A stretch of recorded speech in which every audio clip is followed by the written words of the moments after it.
We first told you exactly 1 year ago about the push from the Biden administration to cap insulin costs. Now that's happened, bringing relief to millions of Americans and Arkansans.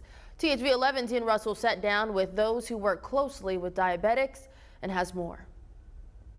The medications we're talking about, patients have to have in order to maintain their life. It's a common problem for Ann Pace at Kavanaugh Pharmacy. Or they're going to have to adjust how much they're using, maybe suboptimally, because they can't afford to get their insulins. Life-saving medication, too expensive but desperately needed. Some of these vials are over $200, but that's going to change. Insulin is a life-needed medication for patients that are diabetics. It shouldn't be cost prohibitive for patients to do that. Eli Lilly, one of the largest manufacturers of insulin, has changed a long-standing trend of rising prices by capping the cost.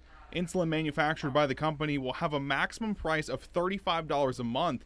For the millions of Americans who have diabetes, that's huge. Just ask Dr. Joseph Henske. I'm excited about it because I use insulin, and just like anyone else, it's expensive. Besides his own personal experience, Dr. Henske is also the director of diabetes for UAMS, working daily with patients who also know how expensive insulin can be. Yeah, it's long overdue. I think people have been pushing for this, and it was just a matter of time. Dr. Henske says it's a relief for those struggling under rising costs, and it could also help encourage other companies to do the same. This is going to definitely start a cascade of events where other companies are going to match this, if not try to beat it.